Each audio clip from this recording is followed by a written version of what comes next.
Recording in progress. Good evening and welcome. Would you please stand and join me in the Pledge of Allegiance? I pledge allegiance to the flag of the United States of America and to the republic for which it stands, one nation, under God, indivisible, with liberty and justice for all. Thank you. It's nice to have everybody here tonight. We have roll call accomplished, I assume? Yes, we do. Okay, thank you. We saw the Board of Education approve the agenda for the October 6th, 2025 regular Board of Education meeting. Christie? Second. Tom? Those in favor? Aye. Opposed? Motion carries. Now we start off with the highlight of the meeting, and that's the student and staff spotlight. So Joe and Sam, turn it over to you.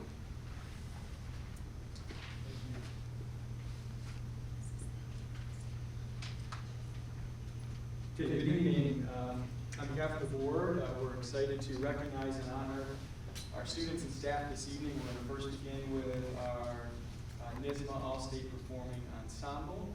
We're very proud to honor the following Baldwinsville students who have been selected for this prestigious 2025 NYSSMA All-State Performing Ensemble, which will be held on December 4th through 7th in Rochester, New York. So when I call you up, and before I call you up, I'm going to ask, I thought I saw Mr. Denton. Mr. Denton, our Director of Academic Services, Mr. Karki and Mr. Keating come up too. Arts, yep, and I have Mr. Keating. Mr. Keating, Mr. Karki, come on up. We'll first begin with Alexis Quimby. Congratulations for being selected treble chorus, soprano 1.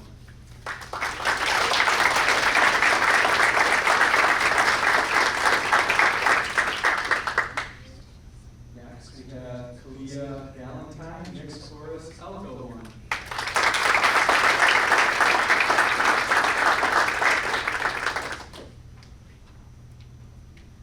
Next, we have Christian Almeida, mixed chorus, tenor 1.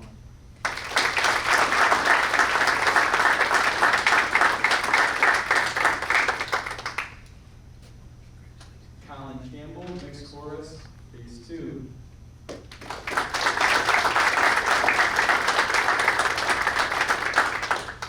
Ian Duffy, symphonic band with a snare drum.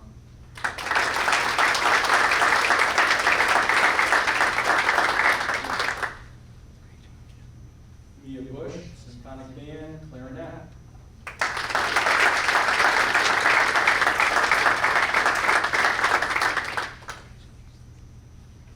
Next we have Rory Haywood, alternate on the cello.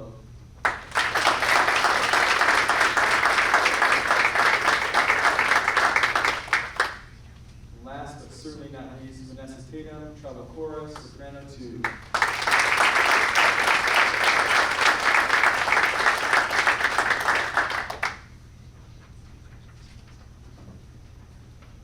Parents, if you'd like to get a picture too, please come on forward. Feel free to come up, sir. Can I kind of do you guys in 2 rows? You come in the front, you can come in the back.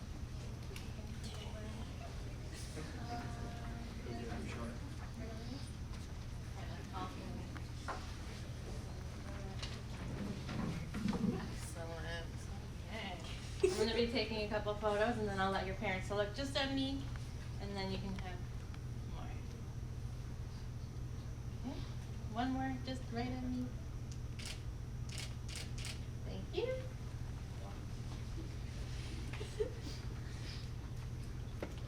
Wow, isn't big every day.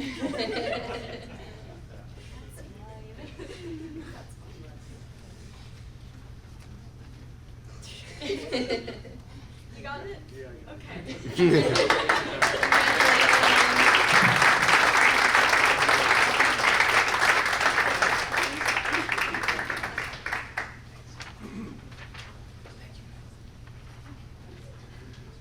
We're going to now transition to our staff spotlight. So we're excited this evening to recognize our school nursing supervisor, Katie Cazzoli. Katie, why don't you come on up?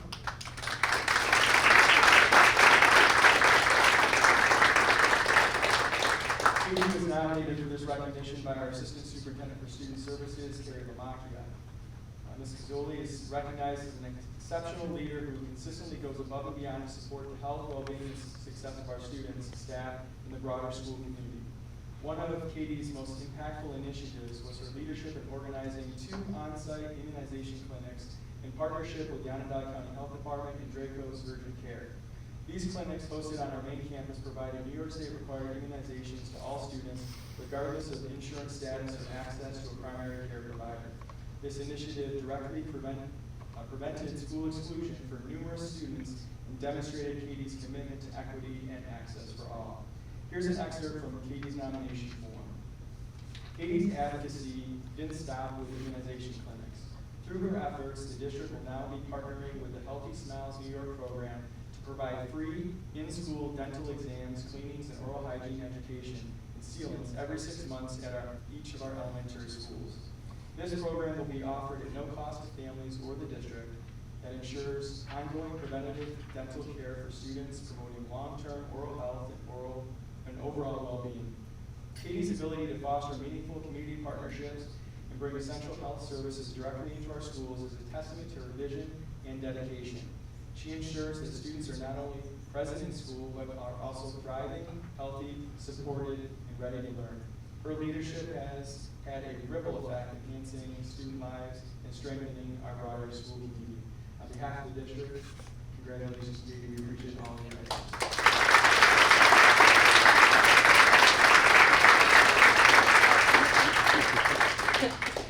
You don't get away that easy.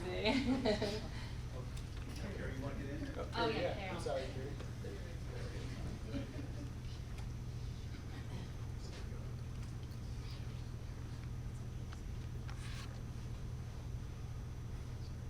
One more.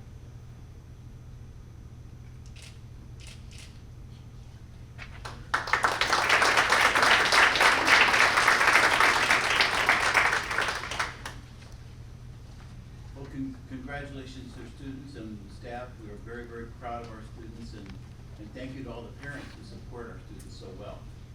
We're now going to get into the business section of the meeting. What? We have another recognition.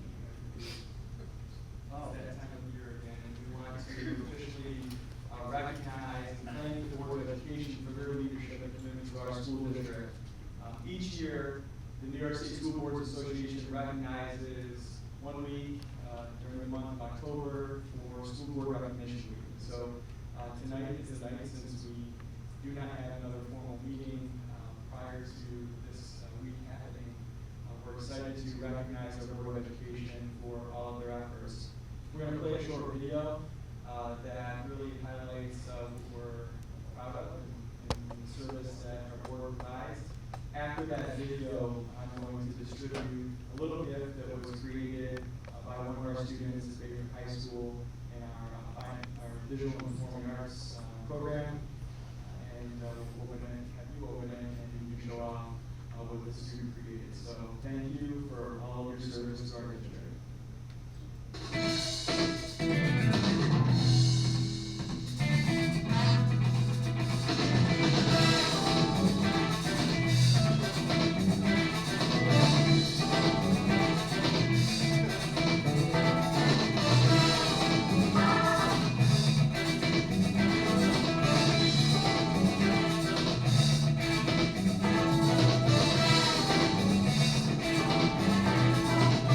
Now live from Studio B, this is Major News.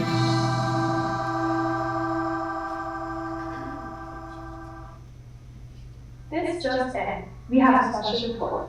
The New York State School Boards Association sponsors School Board Recognition Week to recognize school board members for their commitment to New York public school children. Recognizing school board member service should be a year-round endeavor, but designating 1 week to highlight these volunteers' efforts and School Board Recognition Week is an opportunity to raise community awareness and understanding about the crucial role school board members have within the school district. we want to thank all our school board members for their service and dedication to our district.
From all of us, thank you for your service and support.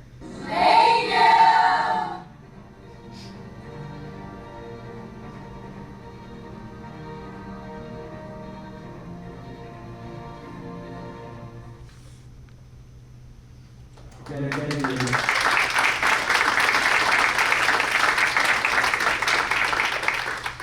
So we'll ask you.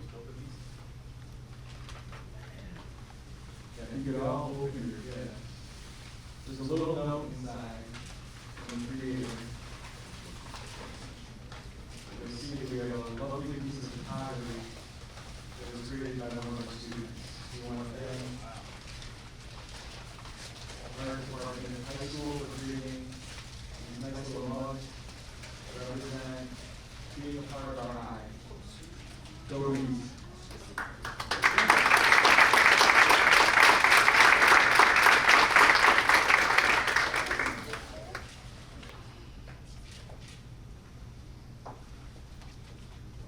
Well, thank you very much, and we do appreciate it, but the reason we do this is for kids. I guess now we're gonna start the business session, so you may wanna go about your own business if you don't wanna listen to our business. So, thank you so much for coming, I appreciate it. Yeah. Great.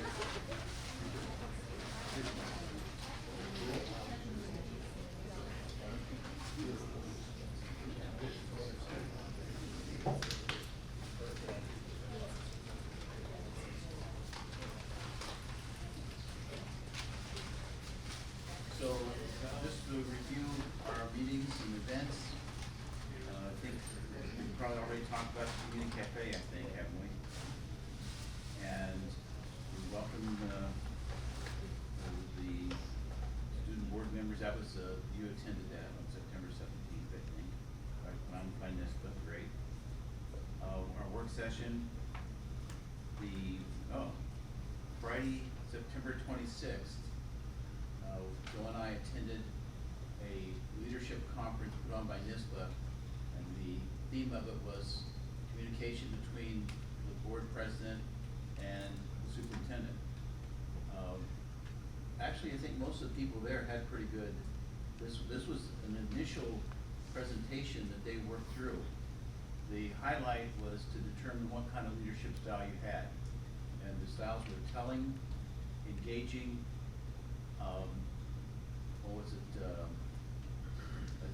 assessing, it was, and motivation.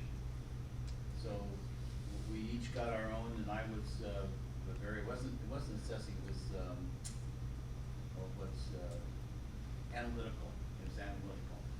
So I was analytical and engaging, and Joe was pretty much the same, I think, right? Yeah, pretty much the same. But anyway, so it was interesting. It was very interesting. But we pretty much attended because it was requested. They were just trying to get a number of people so they could assess the programs, which was initial. Anything else? Just I think I walked away feeling more confident in the inner workings of our board and district leadership team in comparison to others around the state. I will also say that a lot of the suggestions that they had with regard to district and board goals and strategic plans and all of that, we're what I think to be far ahead of other places as far as making sure that is information that's communicated to our public, to our teaching staff, and throughout the board leadership as a whole. So it was good to have that reassurance. We have a good thing going as far as collaboration, and we'll keep it up. Thank you. So then also just before this, we held a audit committee meeting, and I think, Christy, you're gonna report on that? Yes, so we had an audit committee meeting, and if I leave anything out, the committee members wanna add anything. But we did an extensive review we had an extensive internal audit of our IT systems, and I think we left there concluding that we have a really solid IT security process. There are a that we're still working on, are still in process. You'll see that when you look at the report. There's a vendor that we're still developing our conclusions related to their risk levels, so that's continuing. And we're continuing to do an assessment of the AI technologies that are brand new in schools, so that'll take a little bit to review. And then we had a review from our external auditor, and one of the things you'll notice is that there's a decrease in the fund balance, but that's planned with our capital project. If that wasn't going on, we would have had a little bit of an increase. But that's all planned and it's all accounted for. So we seem to be in a really solid position there as well. Is there anything you want to add, Wayne or Vic or I just wanted to add Sam? that, they said that all of our recommendations have been addressed and that our list of recommendations for next year is much shorter compared to what it was the previous year, so the audit, they didn't really find anything we needed to work on as much.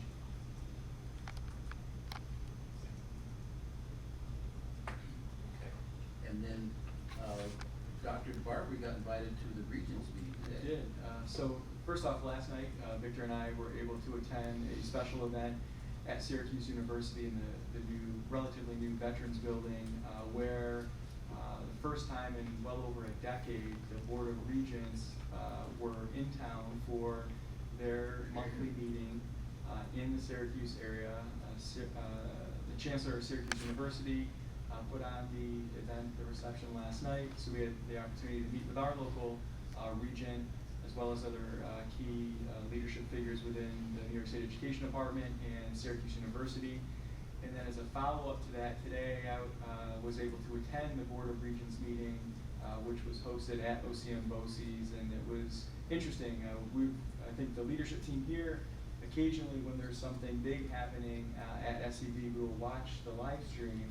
It was different to be on the other side of the screen in the audience for that event, but they went through their legislative budget priorities.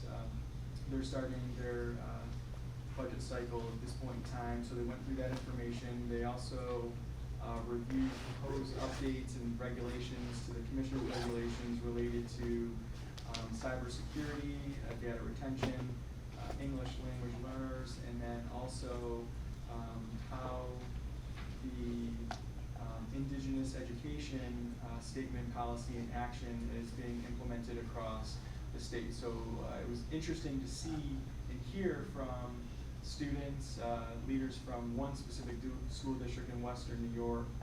So it was definitely a productive meeting, and I think those others that attended from the OCM BOCES region found it interesting as well. So anybody who wants to spend time, it is on the Board of Regents website. You can watch the video recording of that meeting. Thank you, thank you.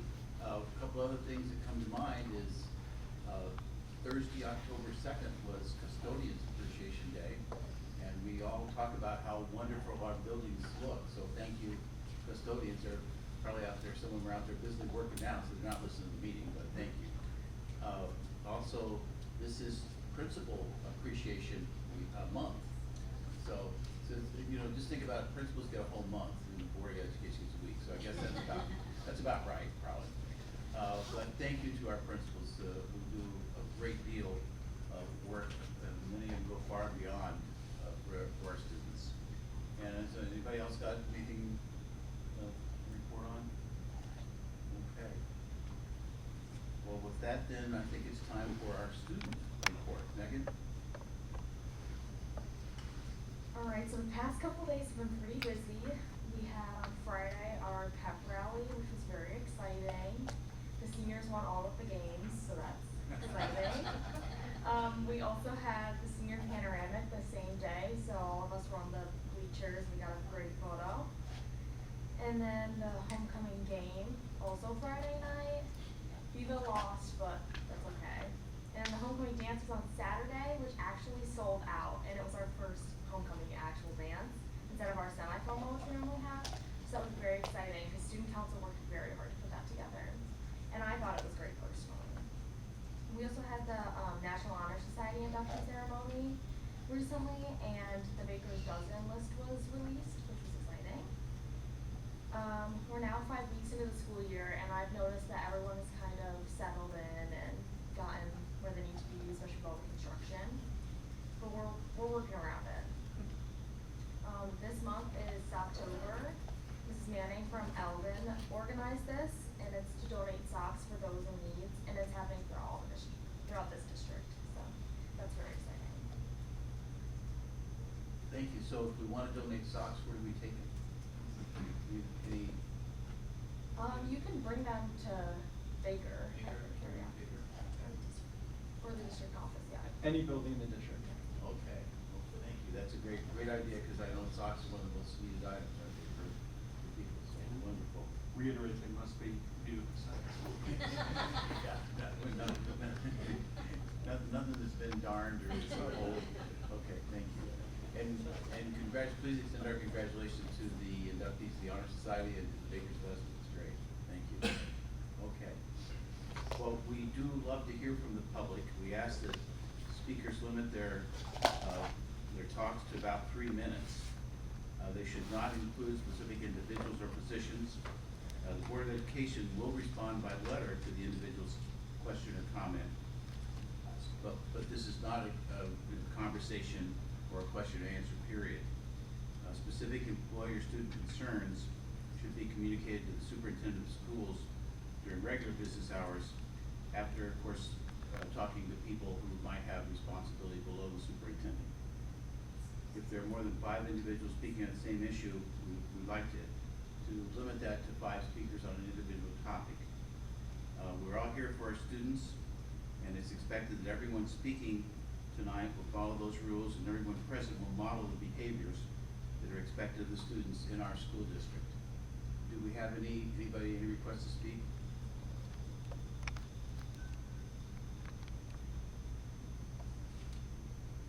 Yes, we do. We have Rory Haywood regarding bathroom issues.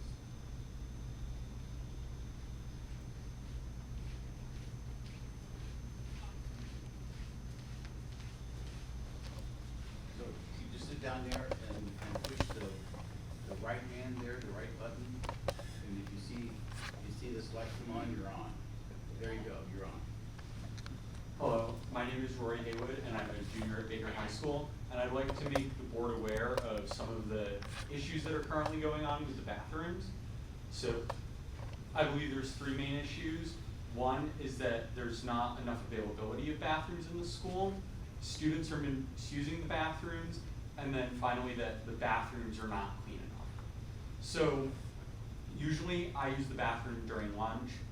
There are 240 boys in my lunch period, and yet there are only 3 urinals and 2 stalls available for us to use, in addition to there being students that are in BOCES programs and that are in science classrooms that are also sent to the bathroom during those periods, meaning that only 4 students from lunch are allowed to go. Oftentimes, I'll have to wait like about 5 to 15 minutes to use the bathroom during lunch, on top of trying to eat my lunch and socializing things in the short period. It would be one thing if there were loads of kids going to the bathroom, but often when I go to the bathroom, which leads into the misuse of the bathroom, the students that are in there that are taking up the spots for the students that need to use the bathroom are either vaping, smoking, or just sitting on their phones. And I think this has been a big issue since the ban of phones in schools, is that the students can no longer use their phones at lunch. They're going to the bathroom, sitting on their phone, which is taking up space in the bathroom for students that actually need to use the bathroom. The other thing is the cleanliness of the bathroom.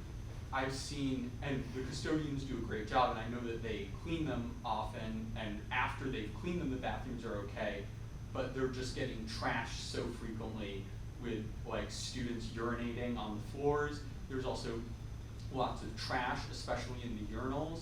Almost every day there will be things like paper towels stuffed in the urinals, making them unusable. And with the bathroom accessibility, the bathrooms are also shut during passing periods, meaning that you can only go during class or during lunch. And during lunch, it's hard to go to the bathroom.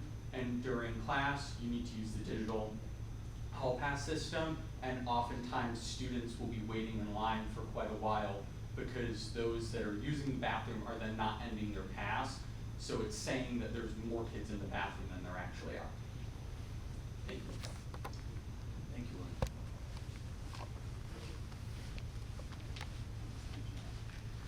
Are there any other requests? Yes, Tara Collins, concerns about resources available at Ray.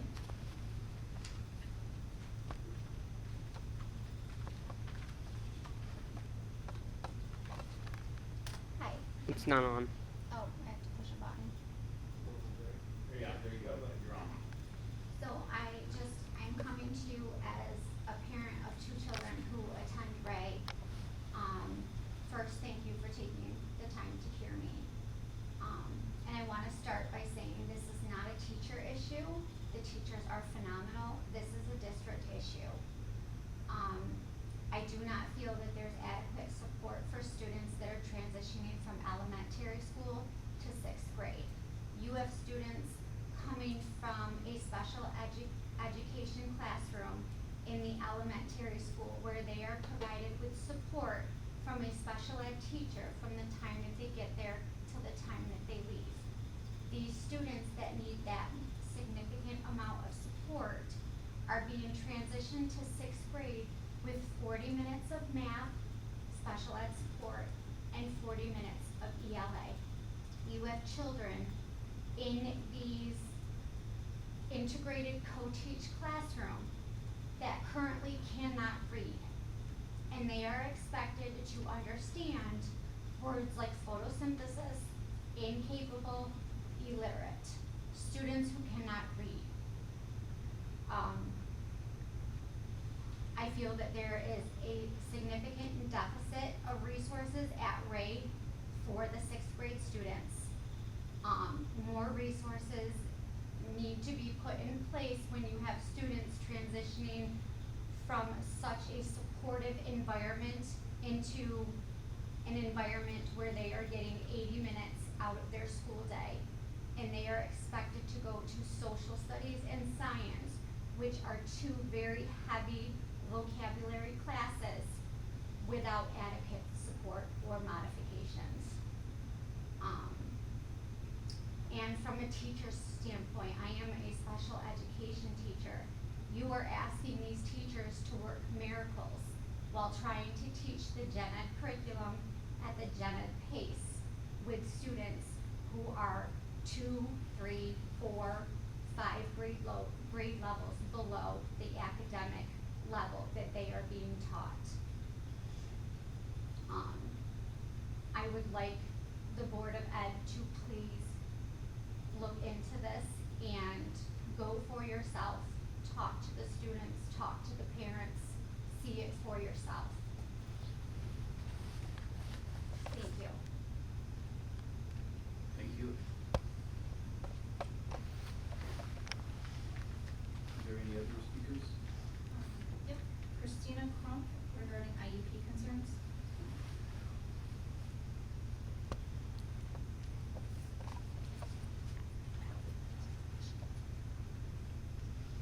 Hi, I'm Christina. I came here today to talk to you guys about the IEP concerns. My daughter has been struggling in your school district for the last 5 years. She is very far behind. She started in 4th grade at, she started in 5th grade at a 3rd grade level. By the end, she had excruciating anxiety and she was not able to function, and her IEP was not being followed consistently, constantly. I set up meetings with the teachers, principals, social workers, everyone that I could, and I got really frustrated.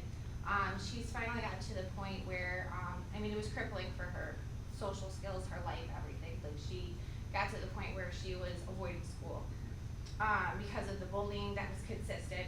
That was also a problem in the elementary school. Going into 6th grade at Ray is also becoming an issue. I ended up having to get her on medication just to limit the effects of her anxiety. But her IEP is still not being followed. She's still struggling, and she's getting certain issues where she can't get to class on time and she's getting referrals because, you know, her anxiety is still very strong. So I just would like you guys to look into, having the resources for the teachers to be able to follow her IEP, follow the kid's IEP. There's certain things that have been put in place, and when it comes to the IEP, those are legal documents that the teachers are supposed to follow, but how are they supposed to follow them if they don't have the resources available to help the students that need help? Because basically you're taking all these kids and you're lumping them together, and you're teaching them based on one point, but these kids are struggling. Like I'm telling you, she went into 6th grade at a 3rd grade level. Like, how are you supposed to bridge the gap for her to succeed? Because I'm nervous that she's just gonna keep getting pushed through and not getting the help that she needs. Okay, thank you. Thank you.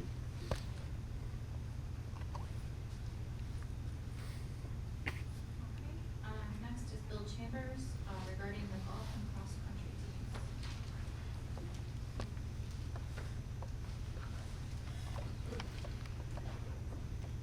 Hi, I just wanted to share a few thoughts with you regarding the cross-country team and golf team.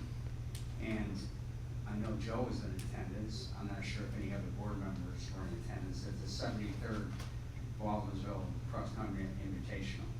I suggest that all of you put it on your calendar for next fall. It is, in my experience, and I've been attending these probably for 30 years, maybe 25, the best day on the athletic fields for Baldwinsville. Over 2,100 student, and I'm gonna call them student athletes, competed at Baldwinsville at the Invitational.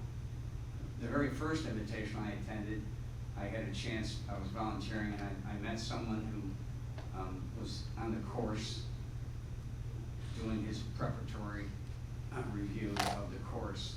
And if you've ever been on the course, the first time you go this way and the second time you go that way. And I started explaining to the person what to do, and I realized his great big smile, he didn't understand one word of English.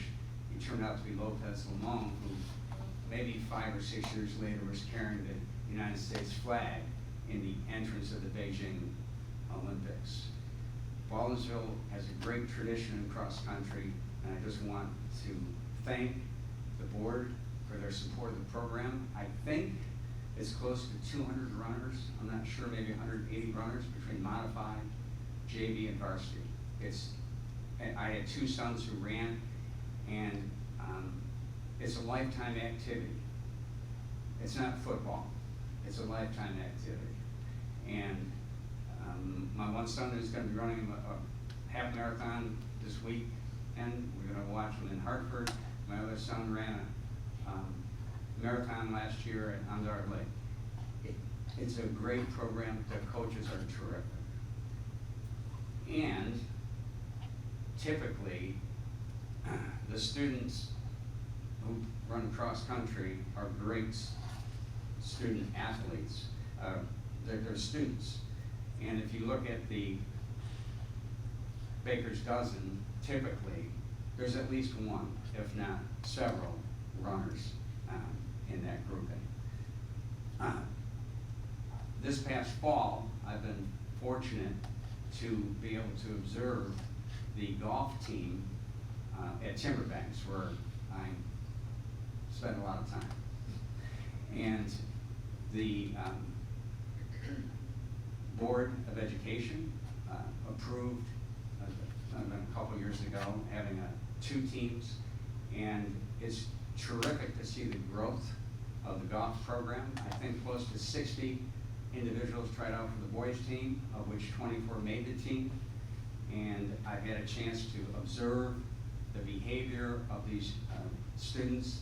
They're courteous, they're polite, they're respectful, and they have great opportunity to enjoy the facilities at a top-class golf course, both on the course and on the practice range. And thank you, Bill.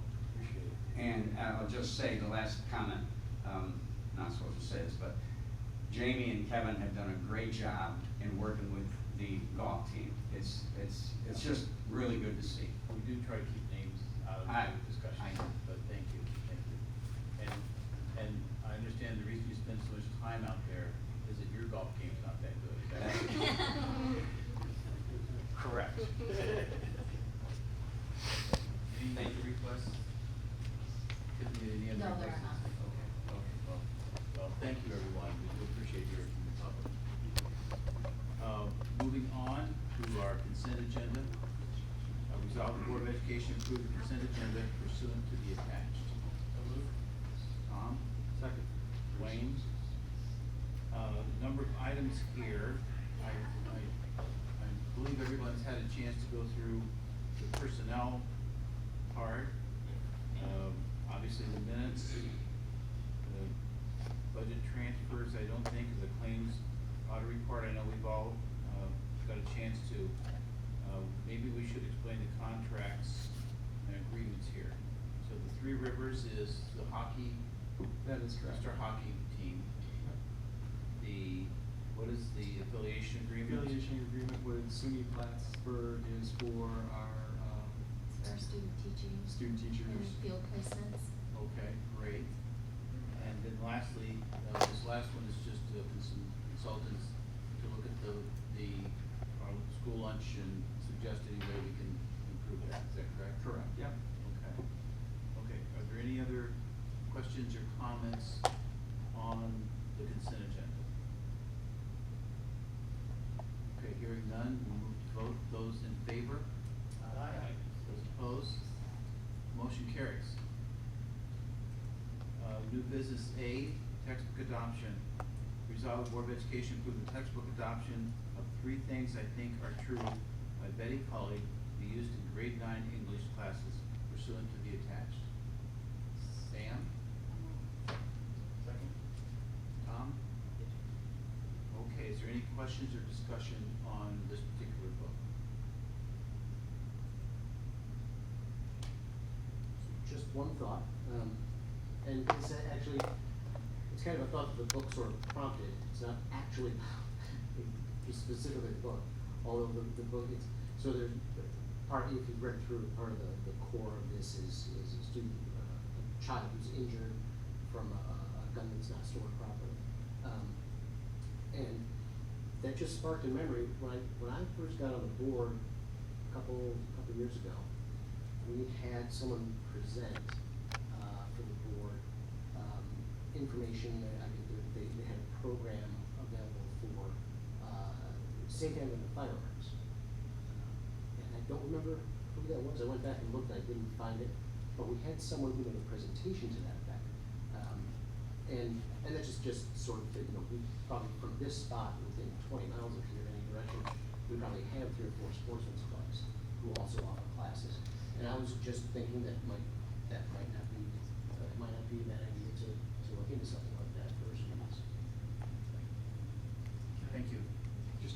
It was, we did have somebody, and every year, she's a district resident, she reminds us, and we do send out communications to our staff, and it's the Wear Orange for National Gun Violence Awareness Day.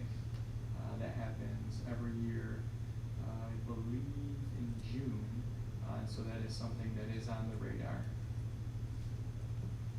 I believe there was a lady that spoke, maybe at like public speak. The same person who spoke is the one that sends us the communication, is a reminder every year. And these are good thoughts, but they're not relevant to our current motion. Okay? So, thank you, but let's concentrate on our motion. Is there any discussion on the book? Hearing none, we'll move to vote. Those in favor? Aye. Those opposed? Motion carries. Oh, was that a nay? Okay, I'm sorry. We have, well, the motion still carries, but we do have one nay. Thank you. Okay, and then the next one, resolve the Board of Education approve the authorization of applications for corrective tax roll for 2025 pursuant to the attached. Don? Second. Thank you, Andrew. And you've got the information on that, and I think it's pertinent to say that the total of these refunds is $2,253.32. But you must approve them if you receive that. Any discussion? Those in favor? Opposed? Motion carries. And item C, resolve the Board of Education approve the amended Baldwinsville Central School District Safety Plan pursuant to the attached. So, Andrew? Wayne? Or might have Wayne or Luke? And just to, I guess this shows how much we care about safety, this is the third time we've approved it.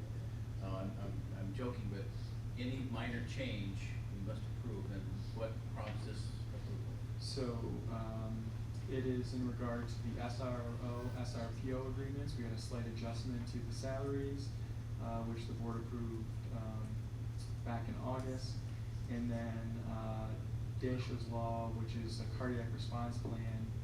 There was a new amendment put in place, and we had to make sure that we were in compliance. We were in compliance, but we needed to make sure our plan was updated within the appendix of the safety plan. So that has been added as a reminder to the board and the public.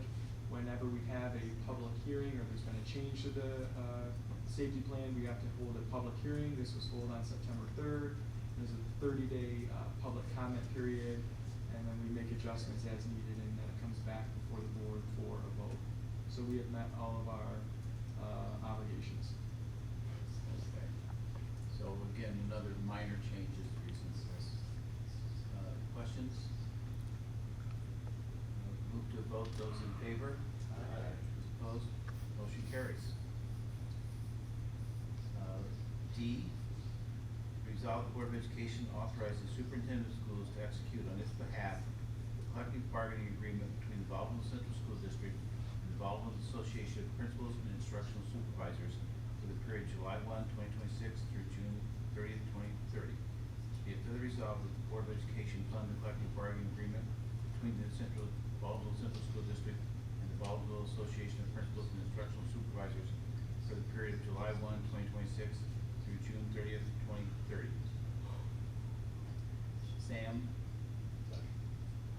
Tom?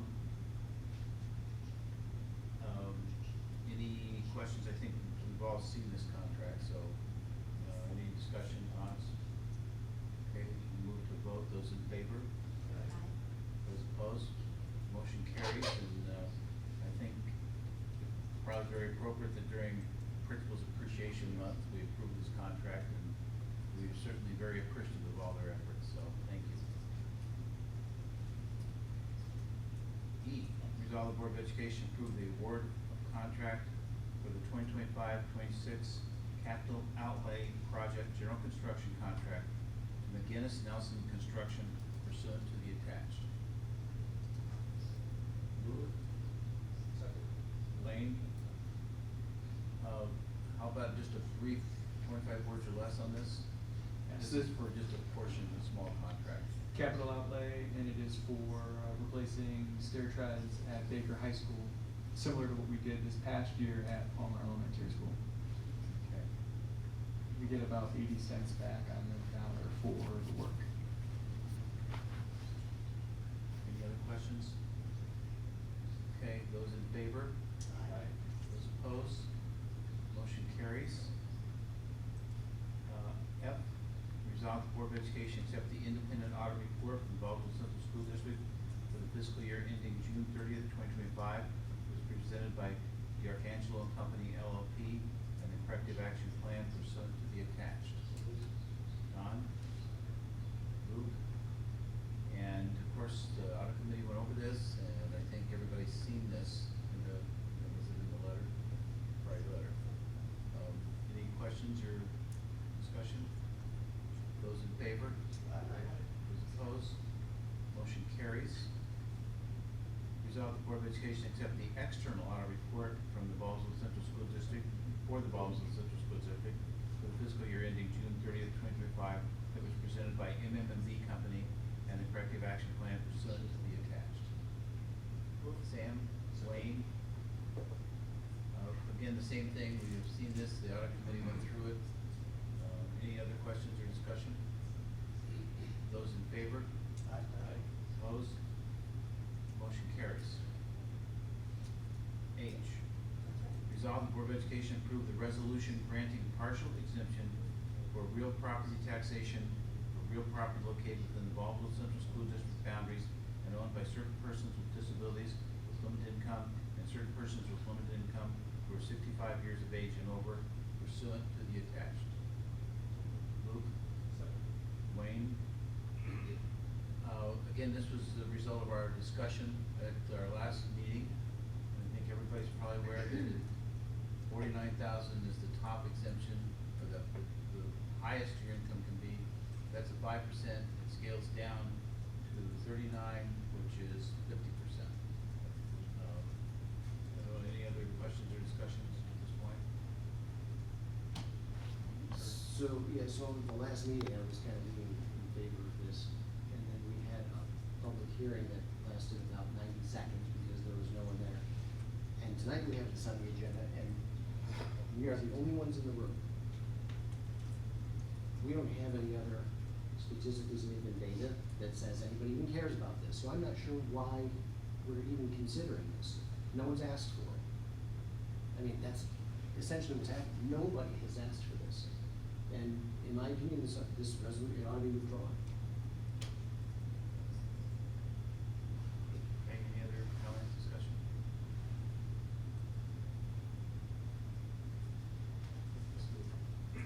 As much as I disagree with raising anybody's taxes, even, you know, we're redistributing those to give a break. There's so many other groups that we could go down that lane as well, but there were, I think, 3 total people that did ask for us to review it. And, you know, I think just acknowledging that even though it was a small sample size of the community, it was something that they came to us as representing a group, a known number. But I think, I don't think I would withdraw it for me, only because it was brought by a few, but you know, we didn't go the whole way. We went halfway, and I think we're trying to help the community the best we can while maintaining fiscal responsibility. So I think it's tough because I agree with Don that why, but I also agree that, you know, there are those in the community that are struggling, that came, that presented. I mean, this has been going on for over a year for us to really look at it. So that's all I'll give with my 2 cents. Appreciate it. Thank you. Thank you. Yeah, just, we did have the exit poll in the May election. I think we had 144, but 80% of those people said they would vote for, or they would appreciate, I guess they would approve of raising the exemption level. So we did have a little bit of data, but you're right, not a huge sample size. Okay. Any other questions, discussions? Sam? I just want to say that I think having the discussion and having the man from Monmouth County come and speak to us and getting information that we can make an informed decision was something that a lot of us didn't know anything about. So I think bringing it to our attention was a good thing. Yes, we do commend Tiffany for providing us with a lot of data on this. Thank you. Okay. Seeing no further mics go on, I guess we'll move to a vote. Those in favor? Aye. Opposed? Nay. And I'm only voting nay because I can't vote technically. Okay. So that motion does carry. Okay. That is the end of the business section. And so we have our board roundtable, and I think we had a good discussion point that Luke brought up on extracurricular. And do you want to elaborate on that at all? Or if you notice, we expanded this a little bit to include some athletic opportunities as well. But you kind of raised a question there, I guess. Yeah, the question came up about the elementary enrichment programs and opportunities for all, and I know it's been growing over the last few years. I remember a couple of years ago this got brought up, and you know, balancing the struggles between this is after school support with staff, parents, community, and student involvement. And the question was just looking at making sure that certain programs within elementary, specifically the Lego clubs, weren't competition and program that does limit student involvement, but at least the questions that me and a lot of other parents had was, is this a specific sports team or is this an enrichment? And just bringing it up to everyone that, how can we better expand it and allow opportunities for that enrichment piece, which then could easily morph into that competitive piece as well. So each school has a very competitive team, which we all love, and I know we hosted it 2 years ago. I hope we get to host it again because I thought we did a good job when we did. But just kind of bringing that question forward to look at how can we prevent limitation and really expand it to all those that are interested. Because you were very proactive in putting this out there, I think Dr. DeBarber's done some research, so. Yeah, we've pulled a lot of information based on the interest. So I think, stepping back philosophically, I think we all agree, well, I hope we all agree, that we don't want to prevent students from being a part of something that's going to keep them engaged in school. We know the direct correlation between extracurricular, co-curricular, athletic, fine and performing arts opportunities has on the student experience. And so, especially at the elementary level and at the junior high level, modified level, we want kids to participate. And so, looking at the numbers, we do believe that we have enough, even though the competition itself is limited to not more than 12 students, they prefer 10 on each team. Based on the enrollments that were identified for all of the buildings, it looks like we will be able to have more than one team. Only one team will be able to compete in the BOCES competition, regional competition. But what we're looking to do to create that experience where they're participating just like every other group is to create an inter-district event prior to that regional event. So it'll give the students that are competing also some additional practice. And we will basically create that opportunity for those students that maybe don't make the competitive team that we're restricted in our numbers for. So I think that's one way that we're looking to accommodate every student that has expressed interest. In addition to that, Renee and the team have worked hard. I know it was brought up last year when we were in the budget cycle and toward the end of the school year, getting additional kits so that those teams that are competing with the advisor and practicing have the equipment that they need so that more students can participate. So I think we're in a good place there, and it does align with all of the other elementary after-school enrichment opportunities that we have. We don't cap those for the most part. We find additional staff to support if the numbers get extremely high. So I think that's one of the things that we're proud of. We're proud of the fact that we do the same thing with the summer enrichment camp, our 2-week Building Upon Success camp. So keeping in line with that philosophy, I think it is something that we will, budgets hopefully continue to be where they're at, and we can support things like this, but I do think it is something that we want to do. So thank you for bringing that forward. It gave us an opportunity to look closely at what was being communicated and create more opportunities for our students.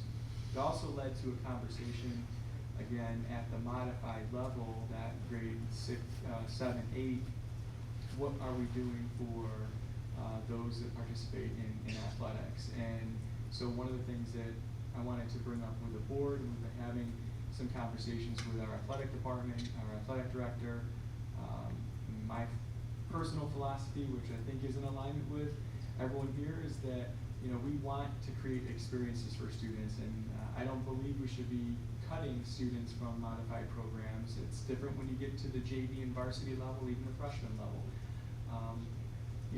We have the ability to create more opportunities for students, similar to like what's happening at the elementary level. And so one of the things that I would ask the board to consider as we move forward, even with our winter seasons, if we can accommodate more coaches, more teams. It's going to be tight for at least the next 2 years with our gym space until all of our spaces are renovated. What we would like to do is to have more opportunities for students to participate at that level, because we know that connection, just like we don't cap or restrict students from the marching band or some of those other programs. Why are we, because you're playing one specific sport or another, choosing to eliminate students from an opportunity to be engaged? So that is something that, you know, the board is supportive of as we move forward. You'll start to see some additional coaches or advisors added to our teams at the Ray Middle School level to create experiences for our students. I don't know if there's specific questions related to that. I know I threw a lot out at you. Now, I just have one comment. I think it's great, and I think the correlation that you bring to student engagement, the academic side, with keeping them excited about school, and that co-curricular side is important. And I think allowing those opportunities, at least for participation, is phenomenal. You know, obviously, you get varsity JV, it's competitive, it's restricted, that's different, you know, but we're still not capping the ability for participation in whatever sport or activity. I think it's great. I think that participation, connections with the school in some way is so important. And Renee brought a great speaker to the PDC Day, Emily Freeland. Dr. Freeland. Dr. Freeland, and she, what I mostly got out of that was that you need to get to know your kids. A teacher needs to get to know the kids. One interesting quote she had was, nobody learns from a teacher they don't like. That's the reason Tom's so likable, I guess. But anyway, it was all about making connections, connecting with that kid on some level. And this sport, these Lego leagues, etc., just give these kids a chance to make connections. So I think, just like you're suggesting, that absolutely, it's great anytime we can move forward with that. So anyway. I think this is all great, and I think we should definitely have more opportunities for students and, you know, not be able to cut. I just wanted, because we're coming up on budget season, I just wanted to remind everybody that, you know, when Sam and I went to the high school and spoke to the students, there were a couple of students that said, gee, I'd love to have, you know, different opportunities like archery, mixed martial arts were the specific ones they mentioned. I don't know if those students are still there or if they've graduated, but just wanted to ask about if there's a survey that goes out to the students to see what kinds of things they might be interested in, so that we can plan, you know, in the budget to support those kids. Yeah, we can definitely we have within our contract language the ability for intramurals. Typically they've been more at the elementary, middle level, but that doesn't mean that they can't expand to the high school. That being said, I do think it's important to try to somewhat equalize the opportunities that we have. We have a lot of opportunities at the high school level, and part of the thinking with this shift is to really address, just like we have at the elementary, the middle level, where we know we can lose students. That's not to say that we won't create opportunities for high school age students too, but I think our initial request is to focus in at the middle level, but we can definitely build that in. We can get feedback from our high school administrators who are working with the students to determine what other after-school groups or clubs they'd like to see created as well. I just wanted to bring up, I think it might have been a couple weeks ago now, but I think it's the student activity fair that they have at Baker High School. And I don't know if you get any other kind of feedback from that, but also would it be beneficial to have some kind of fair at the elementary levels or the middle school levels, just so that people know what programs are there. And then I was also going to ask if Megan had any thoughts or feedback on that from attending those fairs, or if there's any students that are saying, oh, I wish that there was this, that, or the other thing, or just being involved in those clubs, even at like the intermediate level. Our activity fair was actually Friday, and honestly, people really enjoy it, and I feel like it's a great way to get people to sign up, but people are also, at least at Baker, are getting the opportunity to know that they can make their own clubs, which we have in the clubs association actually, so. Thank you for that reminder.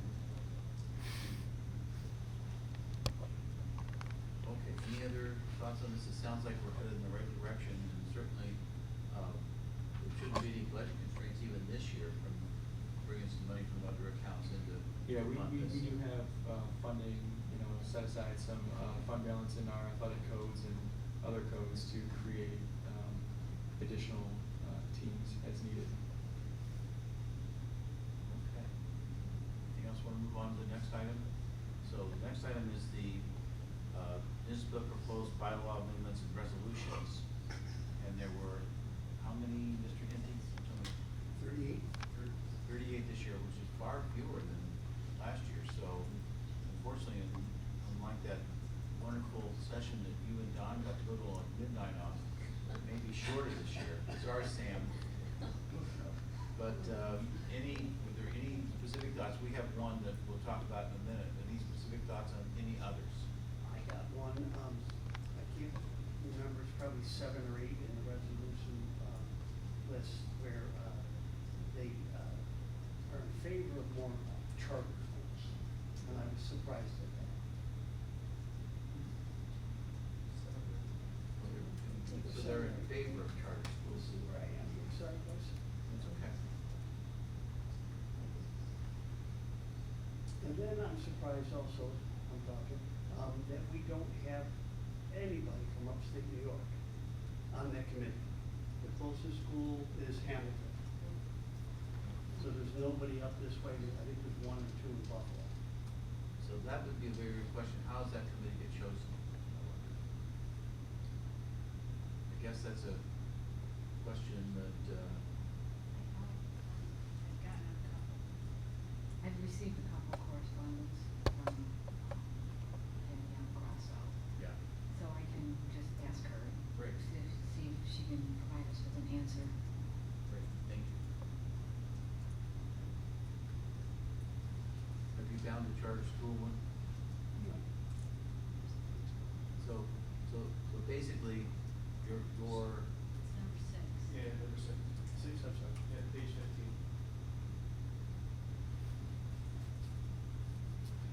So on that one, yeah, I mean, it just says that they're in favor of it, so, obviously surprised you. What So- anybody else so thinks what's about your- that, but. Is the I think it consensus? says they oppose proposals. Oh, did it really? Then I read it wrong, I Yeah. apologize. Oppose the proposals to raise amendments. It's awkwardly worded. It is. It is. Maybe it was neutral, right? Yeah, I'm thinking our. He opposes as well. I think Yeah. oppose, so.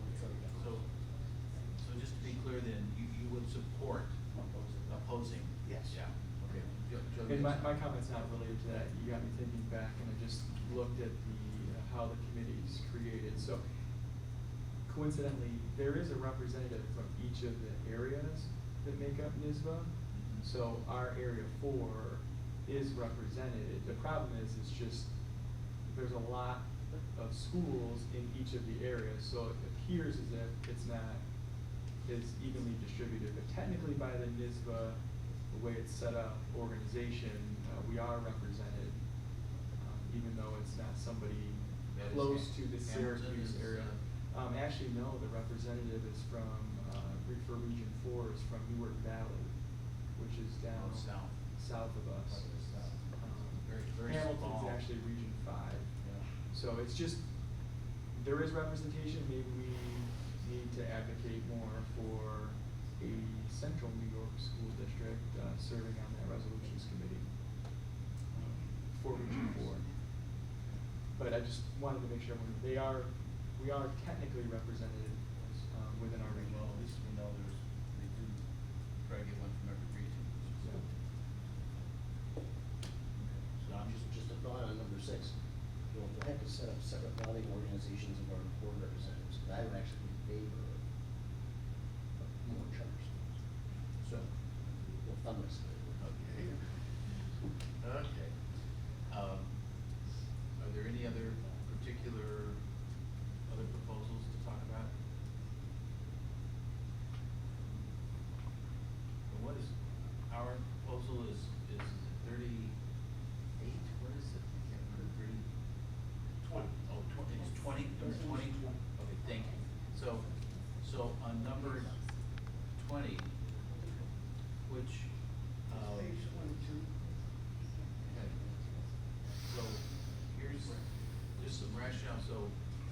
what that says is that you have, you propose you create a reserve account for your medical benefits.